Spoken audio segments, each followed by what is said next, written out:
अस्मद्गुरुपरमगुरून् यतिवरपूर्णौ सयामुनं रामं पद्माक्षनाथषडजित्सेनेशरमारमापतीन् वन्दे वन्दे बृन्दावनचरं वल्लवीजनवल्लभं जयन्ती सम्भवं धाम विजयन्ती विभूषणं பூசும் சாந்தென்னெஞ்சமே புனையும் கண்ணியனதுடையா வாசகம் செய் மாலையே வான் பட்டாடை மகுதே தேசமான அணிகலனும் என் கைகூப்புச் செய்கையே ஈசன் ஞாலமுண்டு மிழ்ந்த எந்த ஏகமூர்த்திக்கே.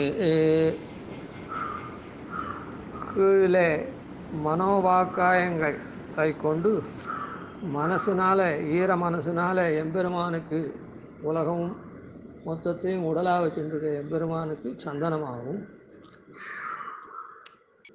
வாக்கால் சொல்லக்கூடிய மாலை இருக்குதே சொல் மாலை, அந்த சொல் மாலையாகப்பட்டது மாலையாகவும் ஆடையாகவும் சமர்ப்பிக்கிறேன்னு சொன்னார். இப்போ சரீரத்தினால மனோவாக்காயம் காய விசேஷத்தினால செய்யக்கூடியது அந்த உபச்சாரமாகப்பட்டது அணிகலனாக ஆறுது, திருவாபரணமாக ஆறுது அப்படின்னு சொல்லுது. தேசமான அணிகலனும் என் கைகூப்பு செய்கையே. தேசமான அணிகலனும் தேஜஸ் கொடுக்கக்கூடியதான அழகுக்கு அழகு சேர்க்கக்கூடியது அணிகலன். அதனால் தேஜஸ் பொருந்தினதானது அணிகலன். இந்த அந்த அணிகலனால அதான் தேசமான அணிகலனும். அணிகலனால பொதுவாகவே லோகத்தில் ஆபரணங்கள் பூண்டாள்னா அது இன்னும் அவளுக்கு சோபையை கொடுக்கும். அதுதான் இந்த இடத்துல அந்த மாதிரி தேசமான அணிகலனும் தேஜஸ் பொருந்தி தேஜஸ் இருக்கிறதான அணிகலன்கள் என்னது அப்படின்னு சொன்னால் என் கைகூப்பு செய்கையே.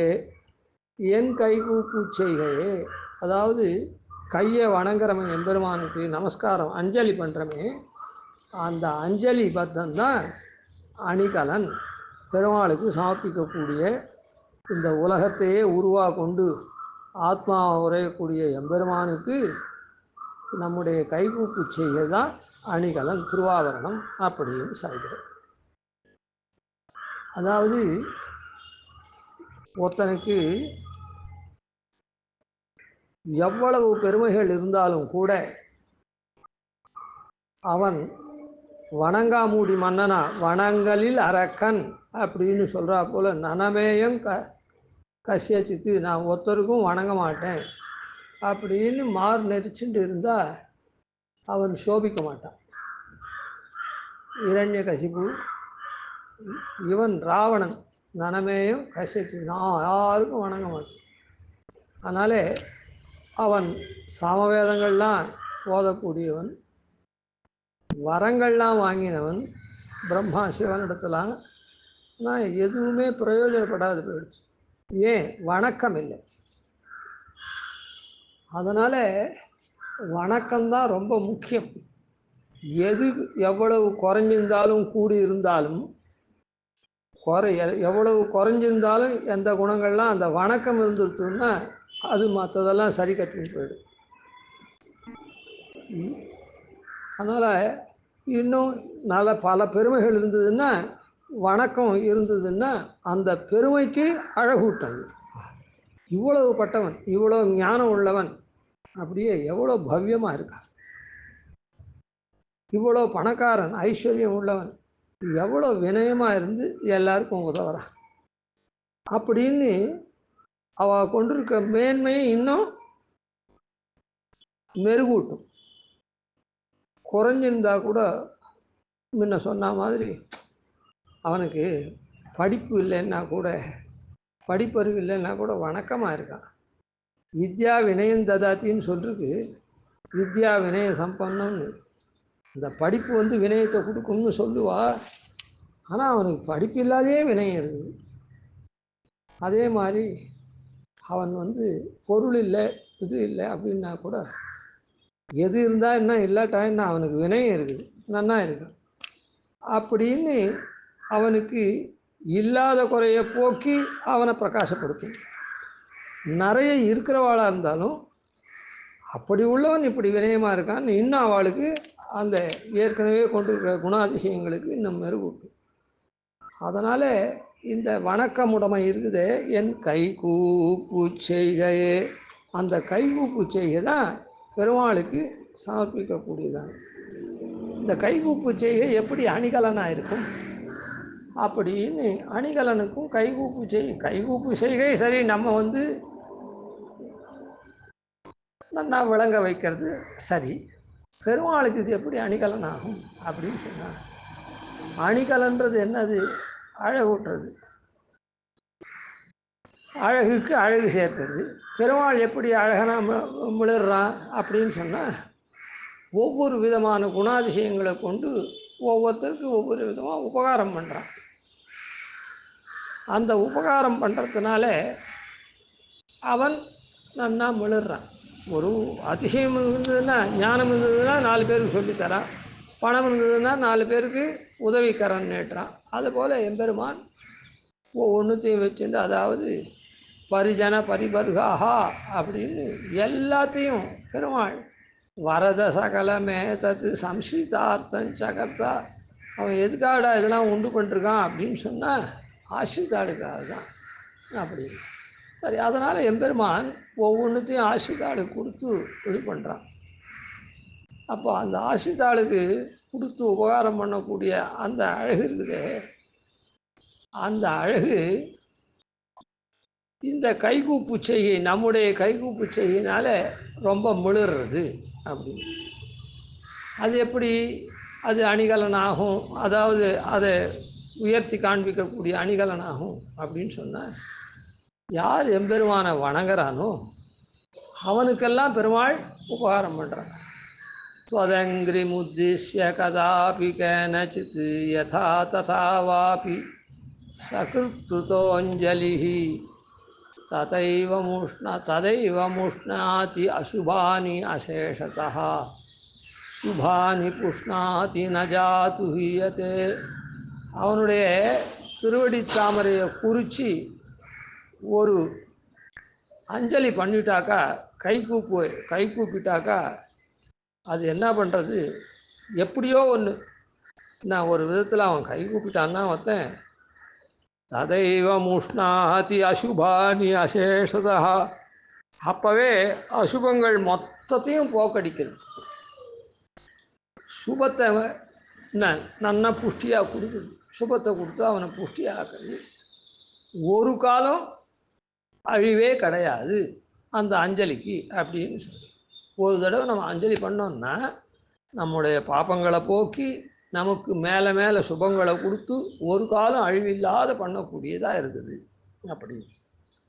அப்போது ஒரு தடவை நாம் அஞ்சலி பண்ண உடனே பெருமாள் நமக்கு உபகாரம் பண்ணிகிட்டே இருக்கான், மேல் மேல் மேல் மேலும் பண்ணிகிட்டே இருக்கான். அப்போ அவனுக்கு அவனுடைய பெருமைக்கு மெருகூட்டுறதா இல்லையா இந்த அஞ்சலி. அதனால தான் இது அணிகலனாக இருக்குது. அணிகலன் போட்டுண்டா அழகுக்கு அழகு சேர்க்கிறது, அதான் பெருமைக்கு பெருமை சேர்க்கிறது. என்ன மாதிரி நெக்லஸ் போட்டுருக்கான் பார்த்தியா, அவனுக்கு ஏகமாக ஐஸ்வர்யம் இருக்குது, அதனால் வைரத்தாலையும் வைடூரியத்தாலும் போட்டுருக்கான். இவனுக்கு திட்டமான ஐஸ்வர்யம் இருக்குது, தங்க நெக்லஸ் போட்டுருக்கான் அப்படின்னு சொல்கிறோம். அது நன்னா இருக்குது அப்படின்னு. அதாவது அவனுக்கு என்ன உண்டோ அதை பிரகாசப்படுத்துறது இந்த அணிகலன்றது.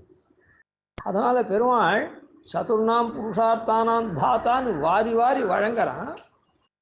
நமக்கு நம்முடைய அசுபங்களை கஷ்டங்களை போக்கடித்து நல்லதை கொடுக்குறான். எதுக்கு? அஞ்சலிக்கு. ஸ்வதங்கிரி முத்திஷ்ய கதாபி கேனச்சித்து யதா ததாவாபி சகிருத்ருதோஞ்சலி. ஒரு அஞ்சலியை உன்னுடைய திருவடி தாமரையை உத்தேசித்து எப்படியோ ஒன்று பண்ணிட்டான்னா அவனுக்கு ததைவ முஷ்ணாத் அசுபான்ய சேஷதா அசுபானி புஷ்ணாத்தி நஜாத்து ஹீயத்தே. அதனால் இப்போ அவன் என்ன பண்ணுறான், அவனுக்கு எல்லாம் வச்சுருக்கான் அவன், அதை நமக்கு ஒன்றா அருள்ண்டே இருக்கான். அப்போ அதெல்லாம் பிரகாசமாகுது. எதனால் பிரகாசமாகுது? அவன் வள்ளல் தன்மை கொடுக்கறதெல்லாம் இந்த அஞ்சலினால். அதனால் இந்த அஞ்சலி அணிகலனை ஆறுது அப்படின்னு இதில் சொல்கிறேன். தேசமான அணிகலனும் என் கைகூப்பு செய்கையே. இந்த அணிகலன் தான் அவளுடைய, அதான் இப்போ முன்னமே சொன்னோம், ஒருத்தர் வைர நெக்லஸ் போட்டுக்கிறா, ஒருத்தர் தங்க நெக்லஸ் போட்டுக்கிறான்னா எதனால்? அவளுக்கு தகுந்தபடிக்கு அந்த அணிகலன் அவளுக்கு சோபை கொடுக்குறது. இன்னொன்றும் பாருங்கள், இது தேசமான அணிகலன் அப்படின்னு சொல்கிறேன். தேஜஸ் கொடுக்கக்கூடியதான, தேஜஸ் பொருந்தியதான அணிகலன் அப்படின்னு சொல்கிறேன். எம்பெருமானுக்கு ஷாட்குண்ய பரிபூர்ணத்துவம் உண்டு. அஷ்டகுண சம்பன்னன் எம்பெருமான், ஜீவனுக்கும் அஷ்டகுண சம்பத்தி இருக்குது. அது தவிர அந்த அஷ்டகுணத்தை தவிர 6 குணங்கள் இருக்குது. இந்த 6 குணங்கள்னால தான் எம்பெருமான் இந்த லோகத்தை சிருஷ்டி ஸ்திதி சம்ஹாரம், சாஸ்திர பிரவர்த்தனம், சாஸ்திரத்தை இது உபதேசம் பண்ணுறது, அப்புறம் சாஸ்திர அனுஷ்டானத்தை பண்ண வைக்கிறது, தத்துவ உண்டு பண்ணுறது, இதெல்லாம் இந்த சிருஷ்டி காரியங்கள் இருக்குதே, அந்த லோகத்தை நிர்வாகம் பண்ணுறது, நிர்மாண காரியங்கள்லாம், அதுக்கு 6 குணங்கள். அந்த 6 குணங்களை கொண்டவனை தான் பகவான்னு சொல்கிறது. ஞான பல ஐஸ்வர்ய வீரிய சக்தி தேஜஸ் அப்படின்னு. இந்த தேஜஸை கொண்டு தான் எம்பெருமான் என்ன பண்ணுறான்னா தத்துவ உண்டு பண்ணுறான். தேஜஸை கொண்டு தத்துவ உண்டு பண்ணுறான். அப்போது தத்துவ உண்டு பண்ணுறான்னா என்ன அர்த்தம்? உண்மையான ஞானம். நிறைய படிச்சிருக்கலாம், ஆனால் நிறைய படித்து ஞானம் சம்பாதிச்சிருந்தா கூட அதனை தேறின பொருளாக என்ன விஷயம்? ஆத்மதாசியம் அரே சுவாமியம் அப்படின்னு எப்பவும் ஸ்மரிக்கணும். அப்படி ஸ்மரிச்சதுனால என்ன வருது? ஆத்மா தாசியமானதுனால சுவாமியின் இடத்துல, சொத்தை உடையவன் சுவாமியின் இடத்துல அதை சமர்ப்பிக்கணும். இதுதான் சாரமான விஷயம். அந்த தத்துவ ஞானத்தை எந்த குணத்தை கொண்டு இது பண்ணுறான்? தேஜஸ் குணத்தை கொண்டு இது பண்ணுறான். அதனால் தேசமான அணிகலன், அதாவது இந்த அணிகலன் என்ன பண்ணுறதுன்னா தத்துவ ஞானத்தை நமக்கெல்லாம் கொடுக்கறது. இந்த கைகூப்பு செய்கை நஜாத்து ஹீயத்தே, ஒருபோதும் நமக்கு அழிவில்லாத பண்ணுறது, அழிவில்லாத மோட்ச பிரதானம் பரியந்தம் இந்த கைகூப்பு செய்கை ஆகப்பட்டது. கொஞ்சம் கொஞ்சம் கொஞ்சமாக நம்ம மேலே எம்பெருமானுடைய அனுகிரகத்தை பொழிய வச்சு அதை நம்ம திருத்தி கொண்டு அப்படியே சரணாகதியும் பண்ண வச்சு அப்படியே மோட்சம் வரையில் போகிறது. முதல்ல சின்ன சின்ன பாப்பங்கள்லாம் போக்கடிக்கிறது, நல்லவன் ஆக்க வைக்கிறது. அதுக்கப்புறம் பெருமாள் இடத்துல ஈடுபாடு வருது. அப்புறம் சரணாகதி பண்ணக்கூடிய தடுக்கக்கூடிய பாப்பங்களை போக்கடிக்கிறது. அப்புறம் சரணாகதி பண்ண வைக்கிறது. சரணாகதி பண்ணா விட்டு கைங்கரிய விரோதியான பாப்பங்களை போக்கடிக்கிறது. அப்புறம் கைங்கரியத்தை கொடுக்க வைக்கிறது. இப்படி ஒரு நாளும் குறைவில்லாதபடி பண்ணுறது. அதனால தான் இந்த தேஜஸ் அப்படின்னு இந்த இடத்துல ஆழ்வார் சாதிச்சு தேசமான அணிகலனும். அதான் அந்த தேஜஸ் தத்துவ உண்டு பண்ணுறது அப்படின்னு சொன்னமே. இங்கே கூட என்ன, யாராருக்கு என்ன ஸ்டேட்டஸோ அந்த ஸ்டேட்டஸ் தான் அவள் ஒருத்தர் அது இருக்குது இது இருக்குதுன்னு பல பேர் சொல்லுவாள். சிலது இல்லாதையும் இருக்கும், சிலது கம்மியாகவும் சில பேர் சொல்லிருப்பாள். ஆனால் இந்த அணிகலன் மூலமாக அதை தெரிஞ்சுக்கலாம். ஓ, இவ்வளோ பிரசித்தனாக இருக்கான், இல்லை இவன் சாதாரணமாக இருக்கான் அப்படின்னு. ஆனால் அந்த தேஜஸ் தத்துவ கொடுக்கறது அப்படிப்பட்ட எம்பெருமானுடையது. அதனால் இது அணிகலன்னு சொல்லப்பட்டது. தேசமான அணிகலனும் என் கைகூப்பு செய்கையே ஈசன்யாலமுண்டு மிழ்ந்த எந்த ஏகமூர்த்திக்கு. அதனால் இந்த இடத்துல இந்த பாசுரத்தினால ஆழ்வார் என்ன பண்ணார் அப்படின்னு சொன்னால், நம்முடைய ஈரநெஞ்சி அவனுக்கு சமர்ப்பிக்கக்கூடிய சந்தனம், நம்முடைய வாக்கு, அந்த வாக்கு தான். வாக்குக்கு 2ஆக சொன்னார்.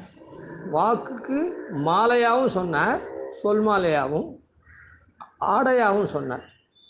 ஏன்னா இந்த லோகத்தில்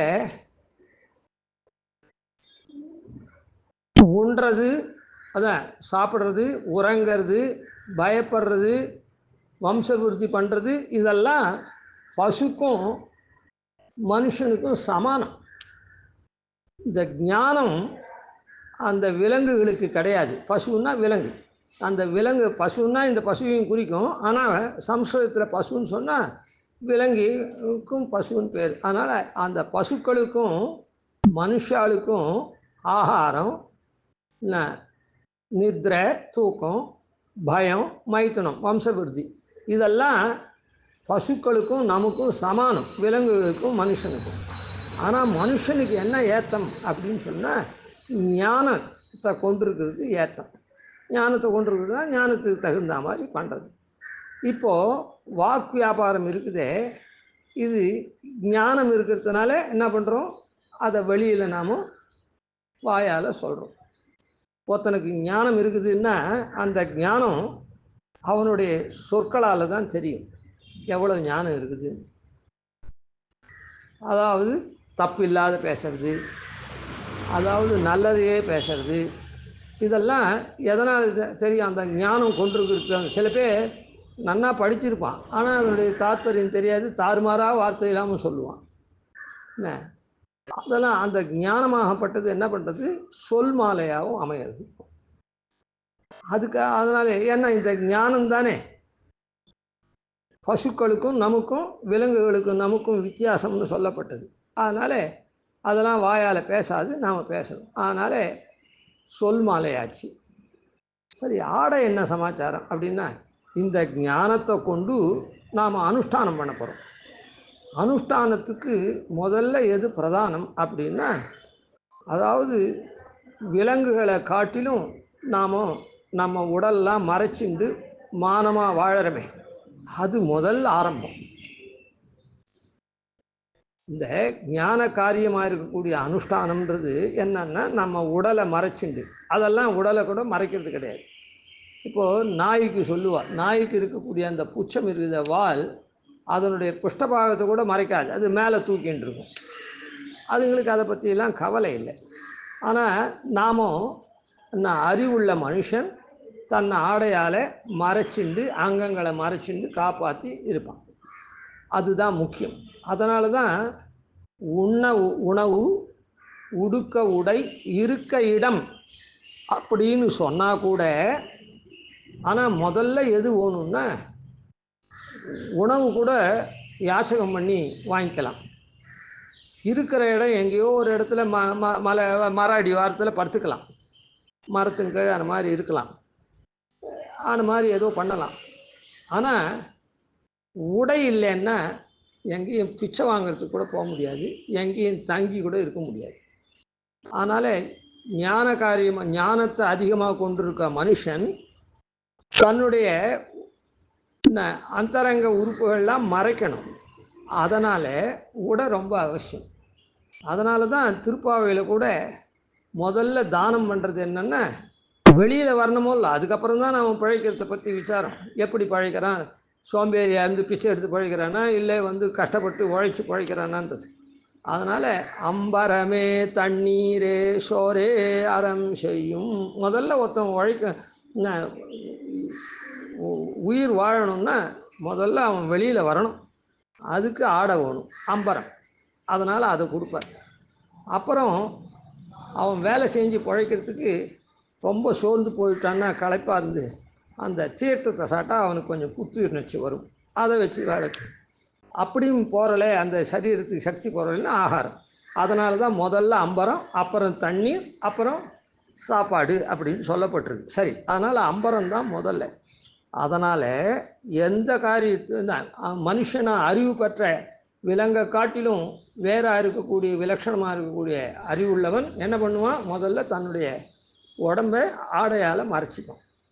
அதனால தான் இந்த இடத்த பெருமாளுக்கு இந்த நம்முடைய வாக்கு வியாபாரமாக இருக்கக்கூடியது சொல் மாலையாக அவனுக்கு அணியக்கூடிய மாலையாகவும் ஆறுது, அதே சமயத்தில் பீதாம்பரமாகவும் பட்டாடையும் ஆறுது அப்படின்னு சொன்னார். இதுவரையில் இந்த பாசுரம் முடிஞ்சிடுச்சு. மேலே நாம் நாளைக்கு அனுபவிப்போம். கவிதார்க்கே சிம்ஹாய கல்யாண குணசாலினே ஸ்ரீமதே வெங்கடேஷாய வேதாந்த குரவே நமः. ஆதிவன்ஷடகோபாதீன் யதிவர்யான் பஜேனிஷம் ஸ்ரீரங்கபூர்வஷடஜித்யதீசானபதாஸ்ரயம் ஸ்ரீவத்சவம் சுதலகம் வந்தே ஸ்ரீகிருஷ்ணதேசிகம்.